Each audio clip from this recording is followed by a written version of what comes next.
Welcome everyone. I'm Srini Venkataraman. I'm a research assistant professor at the Biocomplexity Institute. I'm really excited to be the moderator for the session. The ongoing COVID-19 pandemic has upended lives across the world.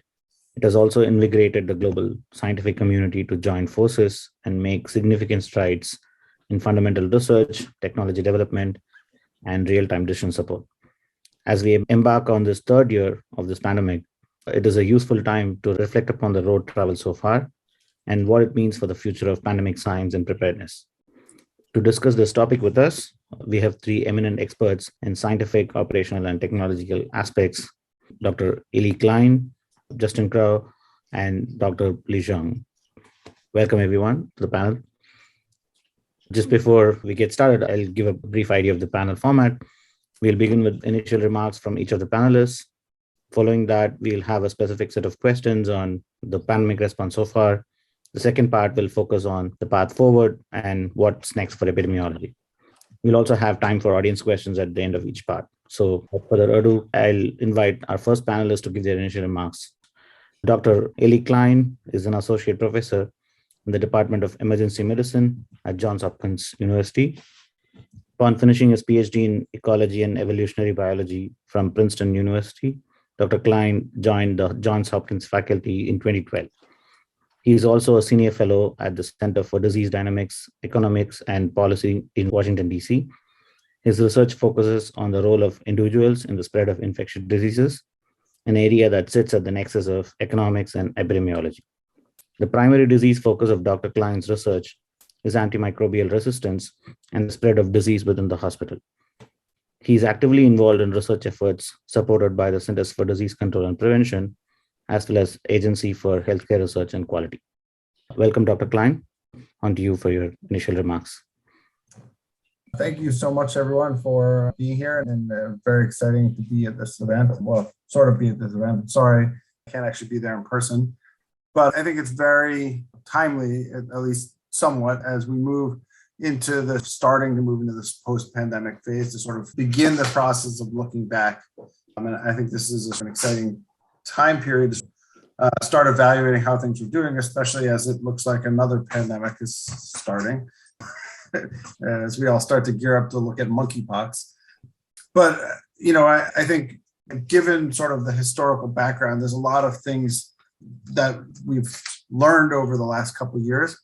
I know there's a lot of questions that we're going to be talking about within that context, but my research has been on mathematical modeling and antimicrobial resistance and infectious disease for the last couple of years prior to COVID. And the transition to COVID meant for all of us devising new models or repurposing old models and trying to understand this context of how all of these things fit together and what was the most appropriate for public policy and for the audiences that we were trying to address. And I think the resulting impact of all of this is what we've seen is that there's been a tremendous amount of effort now to both improve how the models work and the ability of those models to provide some utility, but also to drive important connections across the system. And whether that is grants that are specifically related to trying to improve ties between the academic researchers and public health departments, or whether it's sort of broader national goals of building these networks of forecasting, so the forecasting models or the scenario modeling hubs, all of these things to bridge these groups together and try to find ways in which to communicate the policies and communicate the science in a way that can provide some input into public policy. And I think as we've seen over the last several years is politicians have chosen when it's convenient to follow and listen to the models, and when it has not been convenient, they may have not followed them. And it's unfortunate and sometimes to see the science politicized, but I think partly where we can sort of go with this and thinking about these things, how to take these meetings and events and formalize them in a way that can make it more of a standard in terms of how these things are communicated, so that when people look at information, it's not novel, it's not new in the same way that it has been. And the way that we've been asked in many ways to think about it is to think about it in the terms and the way weather forecasting has worked, right?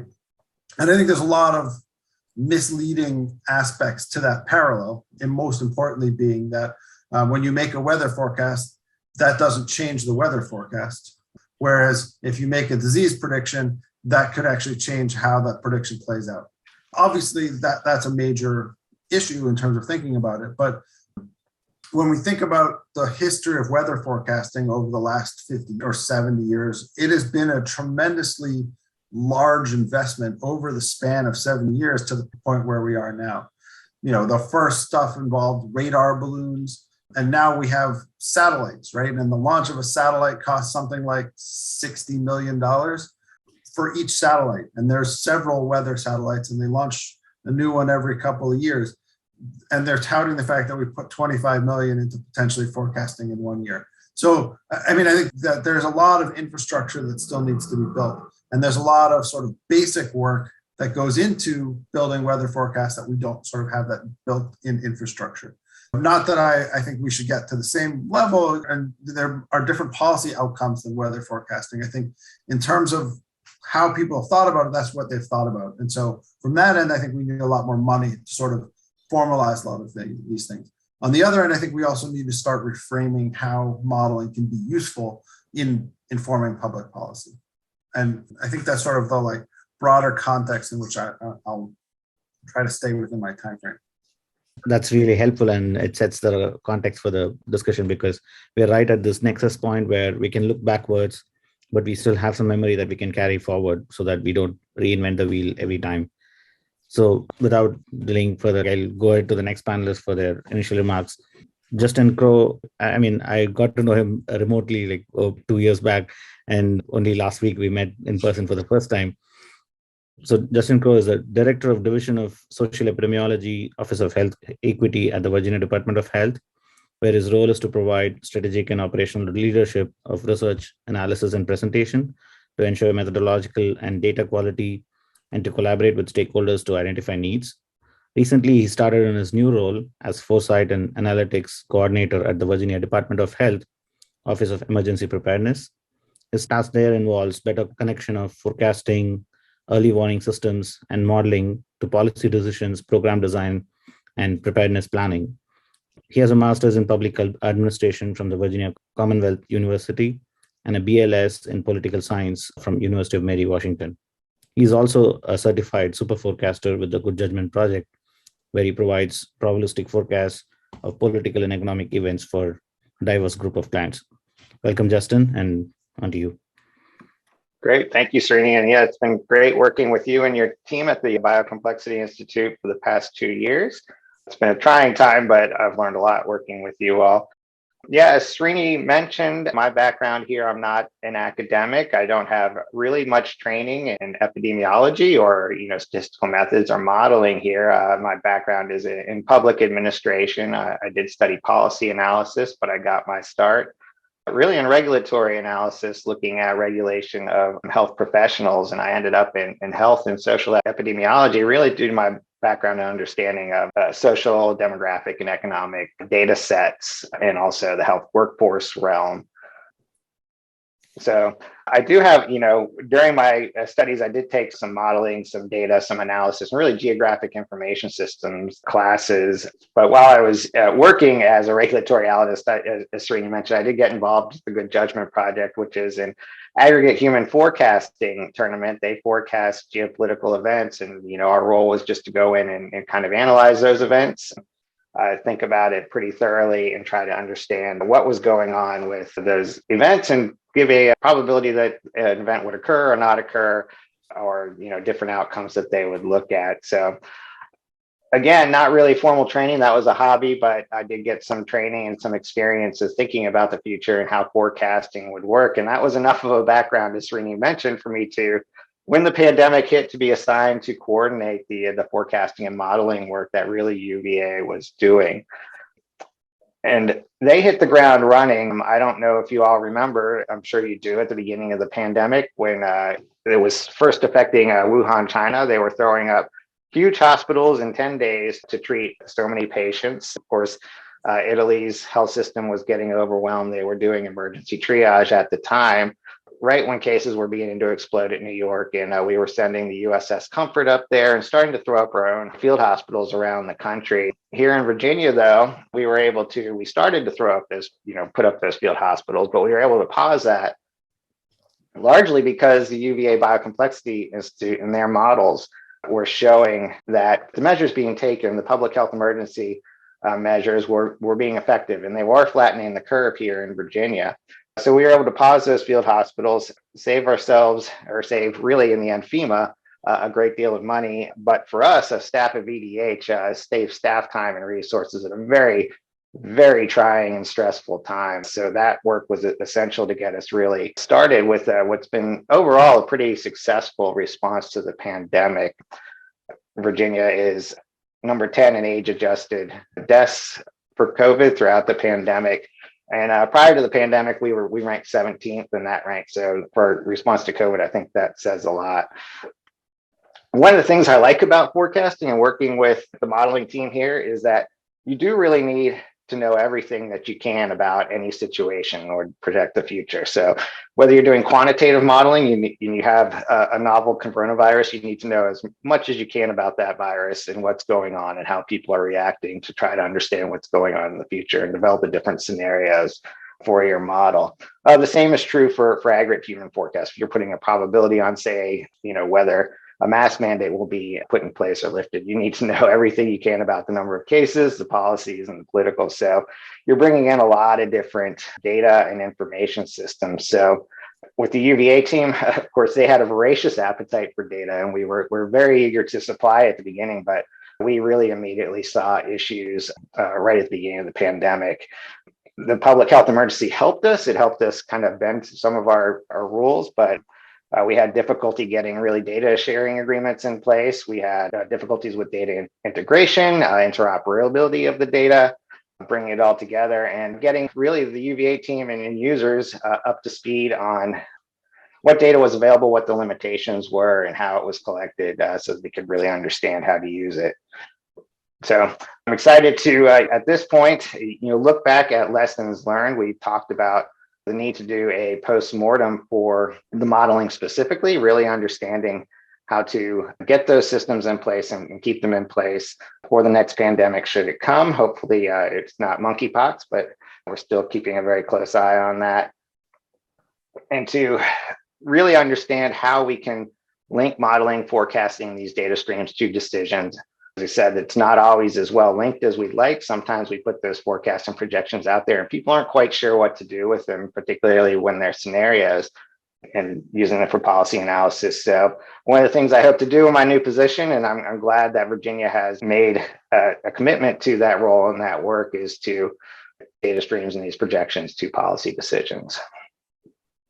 Thank you, Justin. And I see Madhav and Brian are there in the main room. I think they can attest to the fact that you've been a champion in terms of taking our models and taking it to the right divisions, but also going to the divisions and getting their problems and bringing it back to us. And navigating the data landscape has been challenging right from day one, even till date, like trying to figure out whether this data works with that on the modeling front, but also whether the same license agreement works. Do you need to reach out to a different person? And I think that's been a big challenge. And I think that's something that we'll talk about in the next part. So on to the next panelist. Dr. Eili Klein is a professor of computer science and biomedical informatics at Emory University. She held a Winship Distinguished Research Professorship from 2015 to 2018. She has a Ph.D. from Georgia Institute of Technology, an MS from Johns Hopkins University, and a BS from University of Science and Technology of China. She and her research lab conduct research on algorithms and methods at the intersection of data management, machine learning, and data privacy and security, with a recent focus on privacy preserving and robust machine learning. Her research is supported by federal agencies, including NSF, NIH, AFOSR, PCORI, and industry awards, including Google, IBM, Cisco, to name a few. She is an IEEE Fellow and an ACM Distinguished Member. Welcome, Dr. Eili Klein. On to you. So thank you, Srini. Thank you, everyone, for inviting me. It's a great pleasure for me to be here. I've had the pleasure and fortune to work with Madhav and the entire team for the virtual organization Prepare, for computing researchers who work on pandemic research that's sponsored by NSF. So I learned a lot from the team. in general, so my lab, we are not a epidemiology, or as Srini mentioned, my background is mainly computer science, and in particular on data privacy and robust machine learning. So my lab is basically working on the intersection of data management, machine learning, and information security. And we work on particularly for health applications and location-based applications, and of course, public health applications. So this pandemic research really is a great opportunity for us to use, for example, like mobility data, utilize our expertise in these areas, try to come up with solutions to help public health research.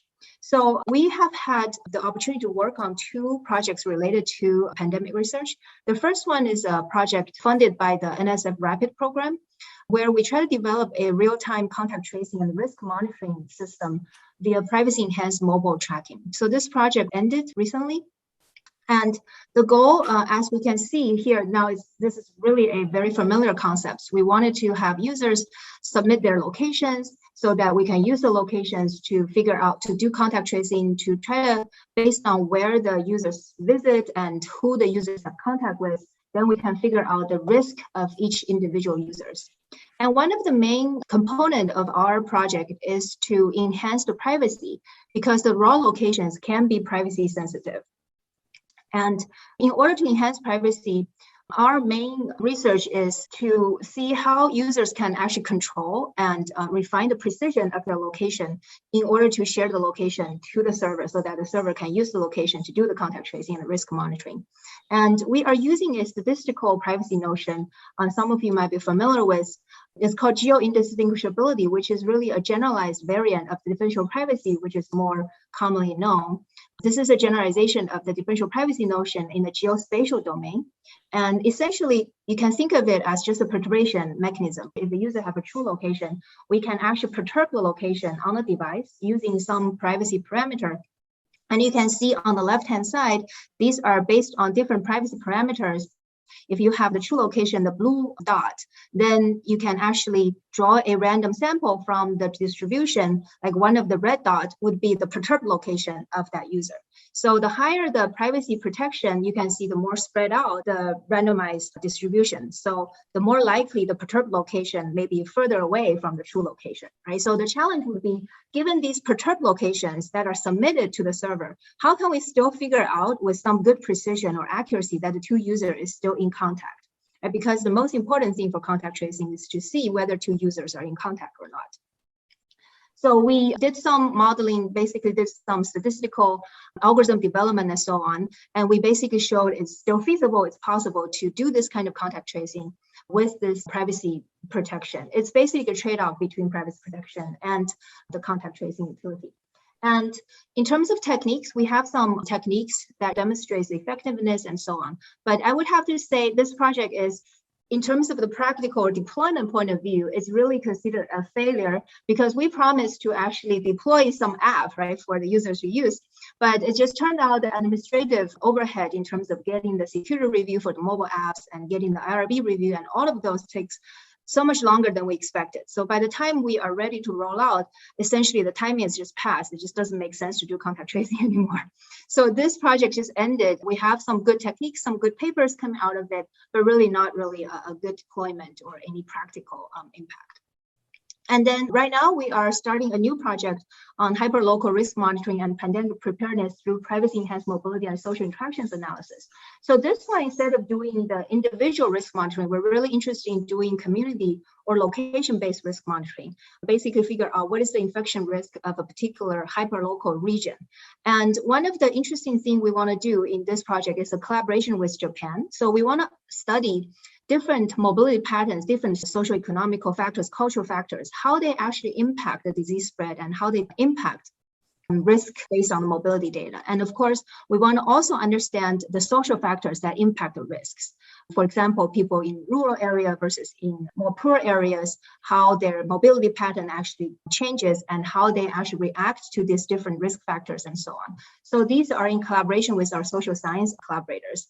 And of course, on the bottom, we want to also build a privacy enhanced data collection and aggregation so that we can enable privacy while still collecting and use different kinds of data, including mobility data and social interaction data, to enable these kinds of analysis. So I think these are the main contexts I have. So I think Srini has some questions, and the remarks I will make probably mainly going to be drawn from the context that I'm familiar with in terms of data access, data sharing, and responsible use of the data, data privacy, and so on. So I look forward to also listening to other panelists in terms of the communication, policy, and operation aspects. Thank you. Thank you, Lee. I think you nicely segued into the first question that I had, which was we were debating, like Brian and I were debating whether we should frame it in a positive sense or negative. So the question was, what are some of the biggest obstacles you faced during the COVID-19 response, and were there any success stories? I think you brought up one of the challenges that you had, but maybe I'll start with you and then we can go to the other panelists. Do you want to expand on some of the other obstacles, or how were they overcome? Sure, yeah. So I think one of the obstacles I mentioned is the administrative aspect or burden, which really I don't have any solution for. But the other major obstacles we have encountered during our projects, I would say, is the access to the data. And this is not limited to the access to the raw data, but it's also the access or the availability of fine-grained or multimodal data that are actually aligned. So I think that's one of the major challenges. I can give you some examples. So for example, we were trying to study the mobility data and their impact on the disease spread. So we actually have access to real world mobility data through a company called VeriSet, through one of our collaborators. So these are actually real fine-grained raw mobility data. However, we don't have the matching case data, or we don't have the matching mobility data in other countries like Japan, if we want to do like comparative studies. So I think these are some of the challenges that we encounter. And our social scientists, for example, they can use the survey data, the US long-term survey data, to study some of the social factors in the US. However, we don't really have a aligned data from other countries either. They may have some other surveys in Japan, but they do not align in terms of time or the set of questions they ask the users or the participants. So again, these just created some challenges. And one of the nice thing is a lot of these service providers like Facebook and Google, they did release some of the data. However, they are in this aggregated form and anonymized form. So again, there's alignment issues, there's this fine grain or granularity issues. So I think these are the major obstacles that we encounter. And some of the temporary solutions would be we use simulated data for some of our studies that we published. And we're also trying to actually reaching out to Madhav and the team. I know the UVA team has a great set of simulated data that I think would really benefit a lot of the study teams or research teams that have the multimodal, very fine-grained data from multiple aspects. So I think that is a really nice direction, I think, to enable some of the data-driven research. Okay, so if I understand correctly, there is on one side, there is challenge in aligning these multimodal data because they're coming from different providers, but also they're coming at different time snapshots. So exactly, in the data collection process, they're collected for totally different purposes. So it's difficult to align them post facto. And exactly. I really like that you highlighted another use case of models as a coordinate system for bringing these together in some sense. Exactly, yeah. There are some success stories, as I mentioned, these differential privacy is being used by the mobile service companies to release their data, but they are in aggregated and anonymized form, so the use of it might be limited. And again, it creates challenges to align with other data, right, to link with other data. And then, for example, federated learning is also I think a successful story that would allow multiple data centers or health institutions to answer COVID-related questions, for example. But most of these, I would say, is limited to the horizontal setting where all the features are the same and so on, right? But if we have different providers who have different aspects of data, like user survey data, user behavior data, and then the health records, and then the mobility data, how do we link them together? It's really a challenge. And I know from working with Anil and Brian, like I think Dr. Klein, you work with a lot of hospital-acquired infection-related data, which is at individual level, and maybe you also face similar challenges. Maybe do you want to expand upon other similar obstacles that you faced during the COVID response? Sure. I think obviously the connectivity and the data process was an enormous challenge, right? And I think that there's several dimensions to it. I think, obviously one aspect is being able to link mobility data with case data, right? And they come in different formats, they came from different places. I think part of it is also there was no infrastructure for doing most of this stuff, and much of it is like gated and private. And so certain researchers would get access to this mobility data, certain researchers would get access to this other mobility research data set, and they may or may not show the same information. And so I think that was always this problem of like how to integrate all these different types of data, which was not a problem we typically had before COVID, where everyone was scrambling to get any sort of data, right? And I remember it was probably 10 years ago, maybe more than that, somebody had built like a very simple app where they were able to track like a couple hundred users who like downloaded the app, and the people agreed to do it so they could see how people actually moved. And I remember thinking, wow, this would be amazing if we could have this sort of type of data for like flu, that we could see how many people moved around and all this stuff, and we could see how flu spread. And now we basically had that. And it didn't really seem to actually be that useful in many cases. And I think partly, the problem with some of this data, beyond the fact of like, how do you get access to it, how do you correlate it, is that it's crude cell phone movement data. It doesn't tell you anything about what the person's doing or where they are.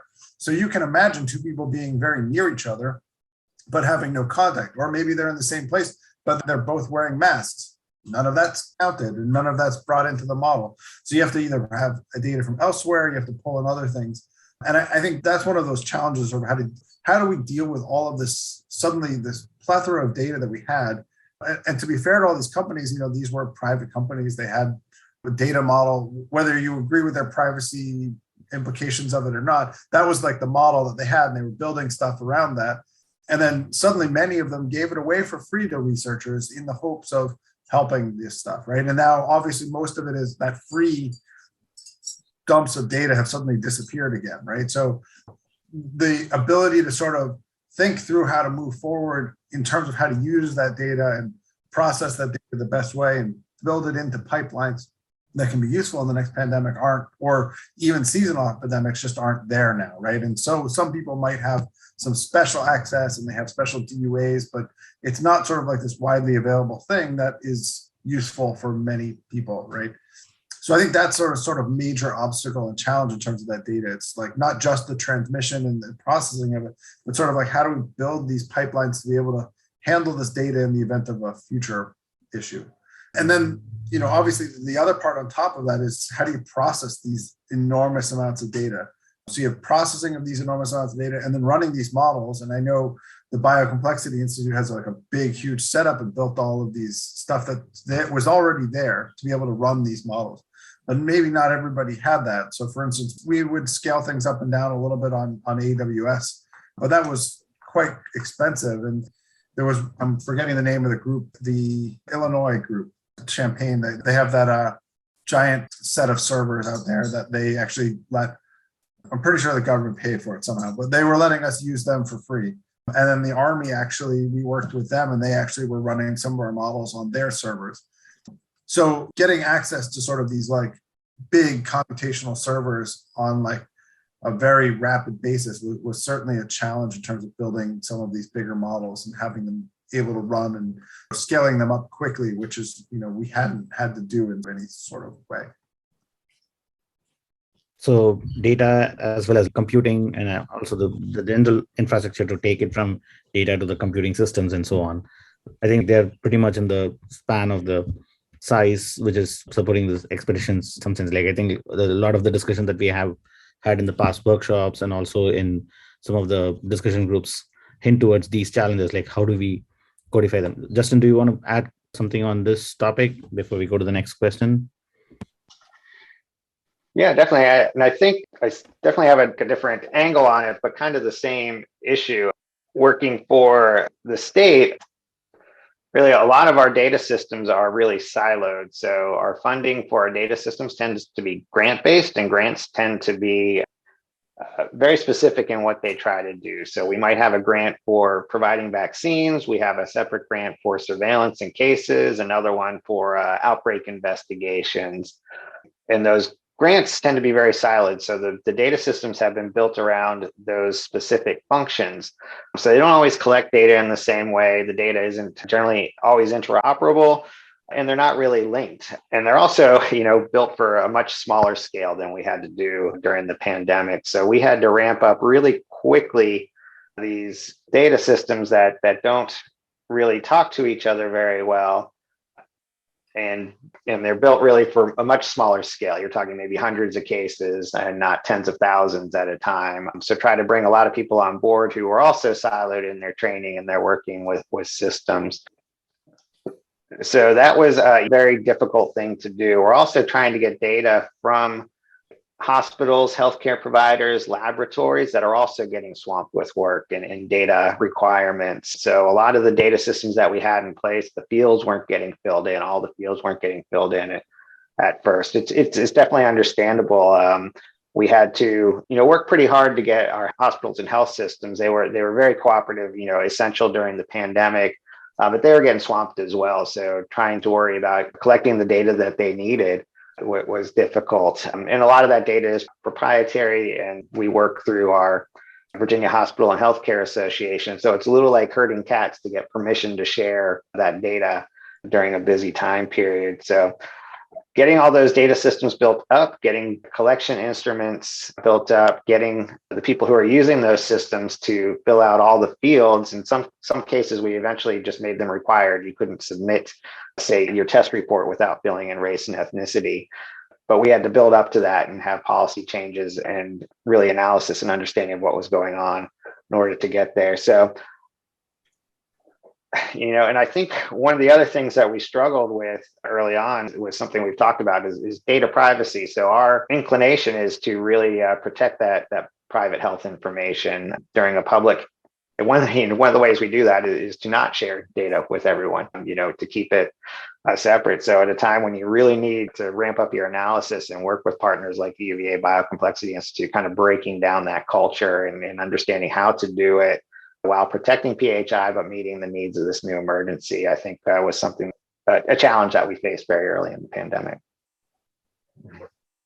So it's interesting that you highlight the data collection process, because I think while smartphones and other sensors allow us to do passive data collection at scale, a lot of these systems at like hospitals or clinics where people are getting diagnosed, there is a human element to this data collection. So asking them to fill out multiple fields requires a human to go through that.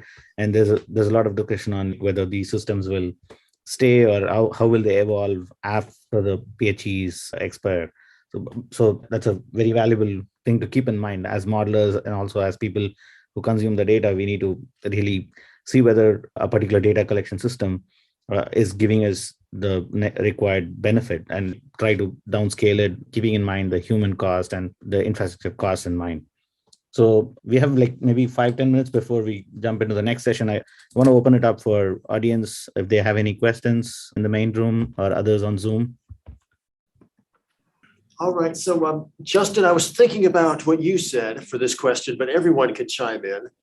In our breakout group, we were thinking about what was the advantage of modeling, or how did you learn to trust it or trust these nuts from biocomplexity? Were there things that you wished the modelers had known going in, or how did that work? And what might you change in terms of the perspective of us modelers? Like, what should we be thinking about next time this happens and have to work with someone like you or decision makers?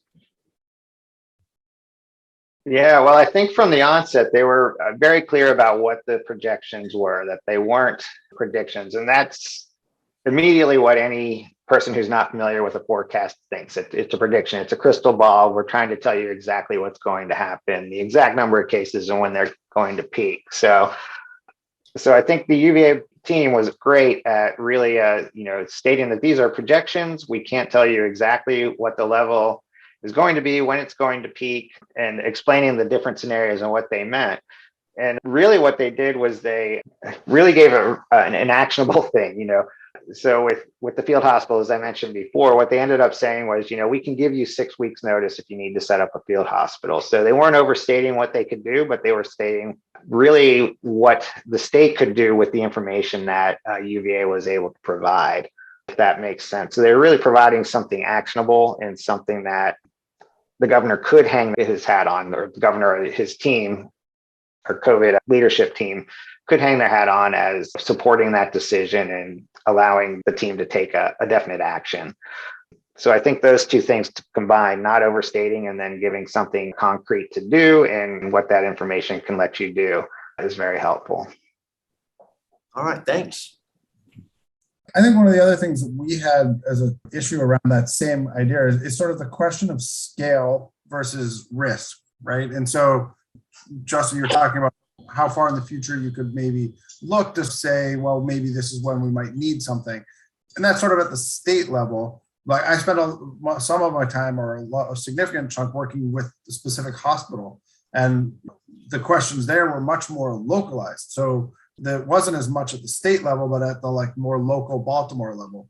And how would things play out there versus at the country level? And I think one of the things that we have this problem with in terms of modeling is the models can be actually pretty good at sort of an aggregate because they're regression to the mean. You're looking at large numbers, and you have this. The SIR models then start to look pretty good when you aggregate to the state or even the national level.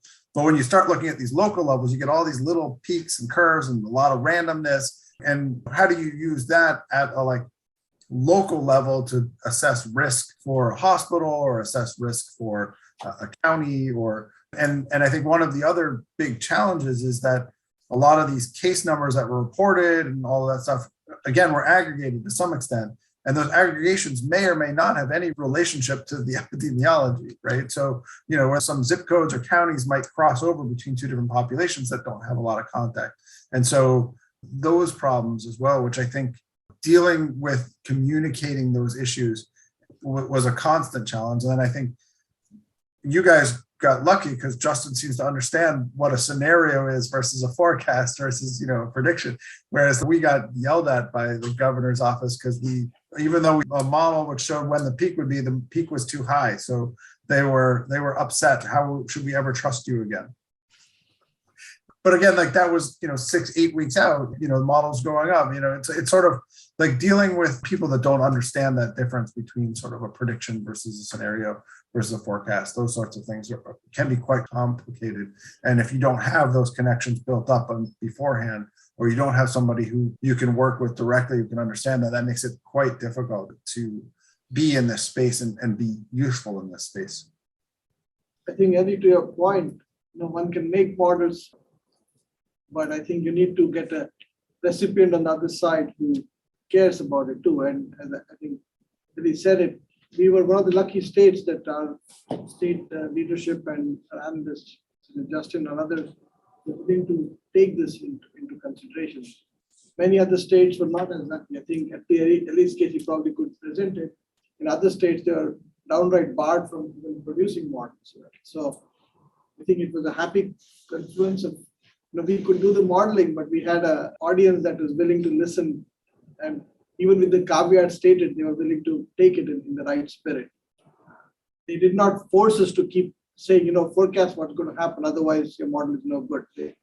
So I thank them as well. They were willing to work with us closely. I don't think so. This is necessarily the case. They really want sometimes to know things that are not within the purview of the model at all. And they're willing to, take the answer that, I don't think we can do it. I think that says something about that. I think the other big challenge was how to align what the models, which I think you're speaking to, how to align what the models could do and what the models could evaluate with the policy options that were available at the state level or the county level or the hospital level. So we were asked at some point to look at modeling the impact of closing schools, like what would be that impact, or modeling the impact of closing restaurants. And again, those have significant economic consequences and significant implications. And we're doing the best we can to retrofit the models to look at these types of specific events, which may or may not have been originally built into some of the models.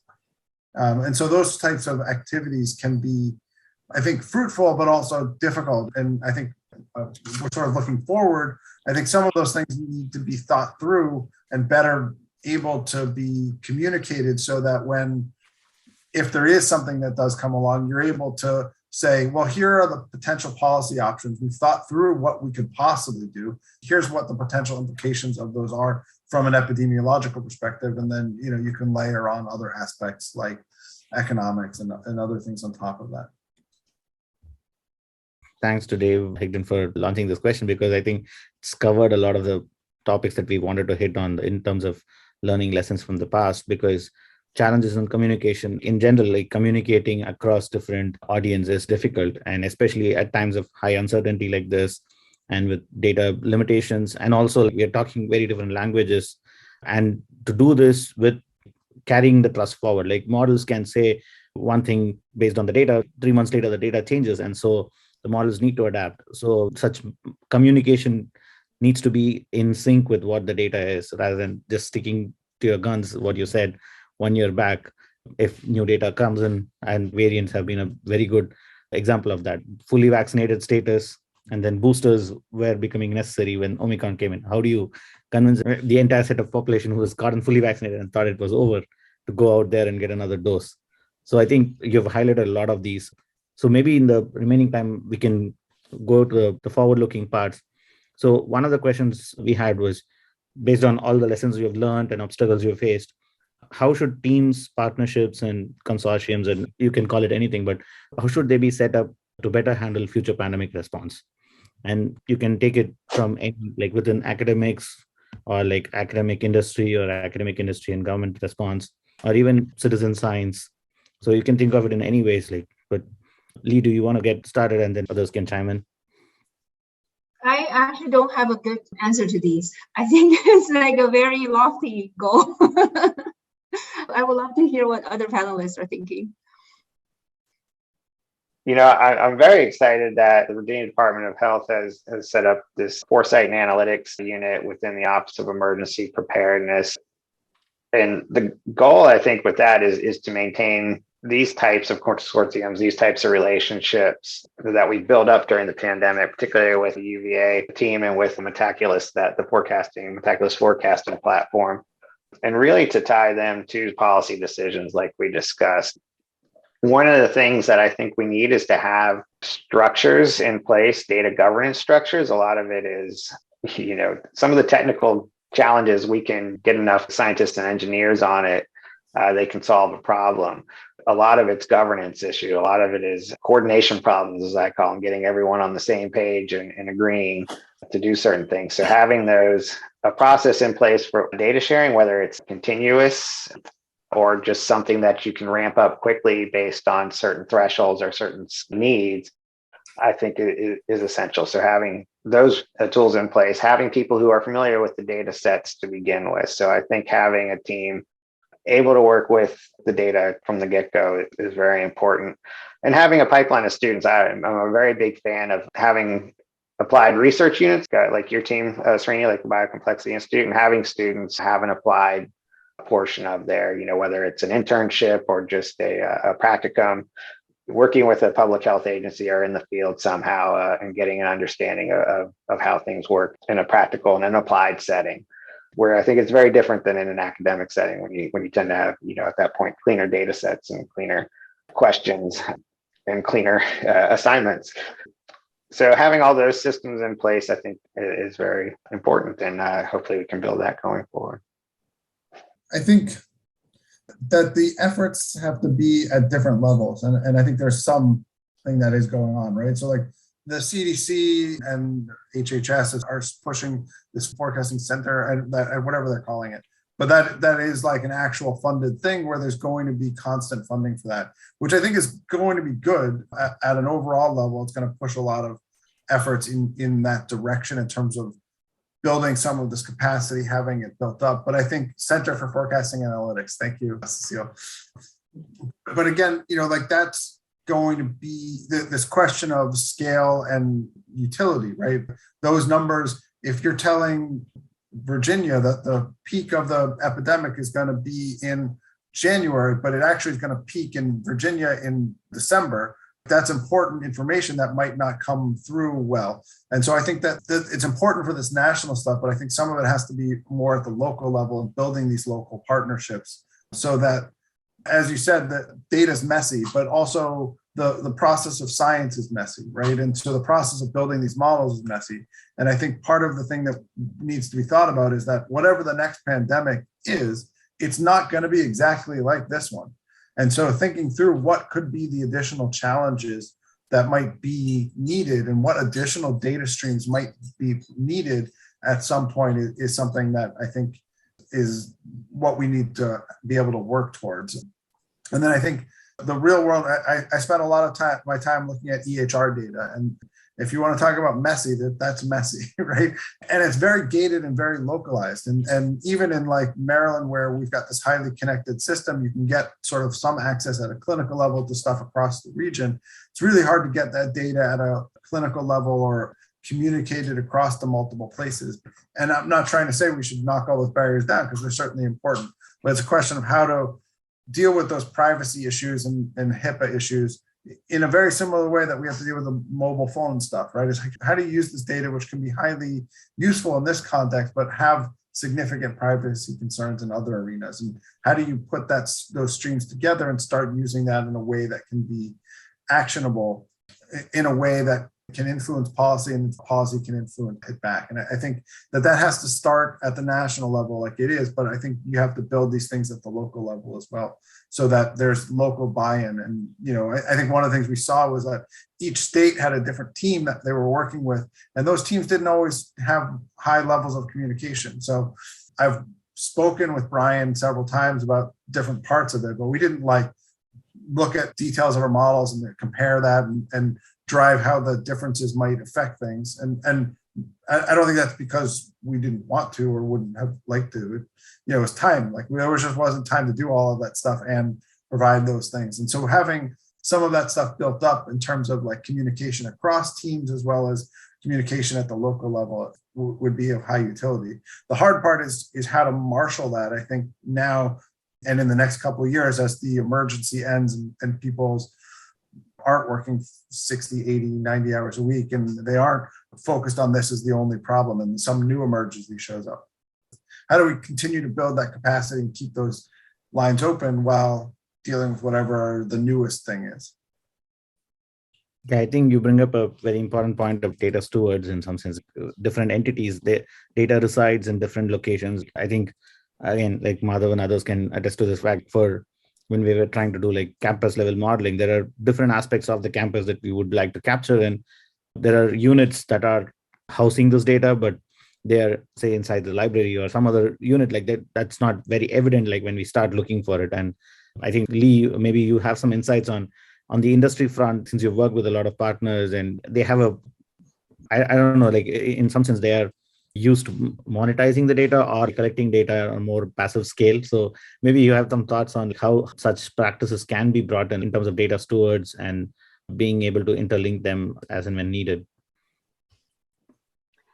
Yeah, in the data privacy community, actually, there's been a lot of discussion and even research into this direction, how to monetize or basically making data into a market, right? Data essentially is a value. And instead of a binary decision for privacy protection, we don't share the data, or with some kind of data privacy solutions, essentially just giving a balance between the privacy protection and the utility, the value of the data. But another way, kind of orthogonal way, is to think of the data as a value, as a monetized value. You can actually trade the data. You can either trade the raw data, or you can trade the query results, or you can trade the machine learning model that derive products from the data. So there are actually emerging research that are going on in this area. But in terms of how far is it from realizing it and to get the industry buy-in, I guess that's not very clear in the horizon.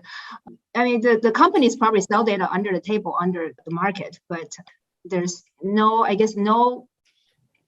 it's not an infrastructure or mechanism or transparency that are available yet for the public health agencies to go to a company, for example, to say, okay, there are certain needs of the data. Is there any way to actually get access to data? So yeah, I think there's still a way to go in order for us to get there. But that's definitely, I think, a promising direction. Yeah, I think that's come to the forefront, how to get the data where it needs to be and be able to translate it into the decision makers' needs.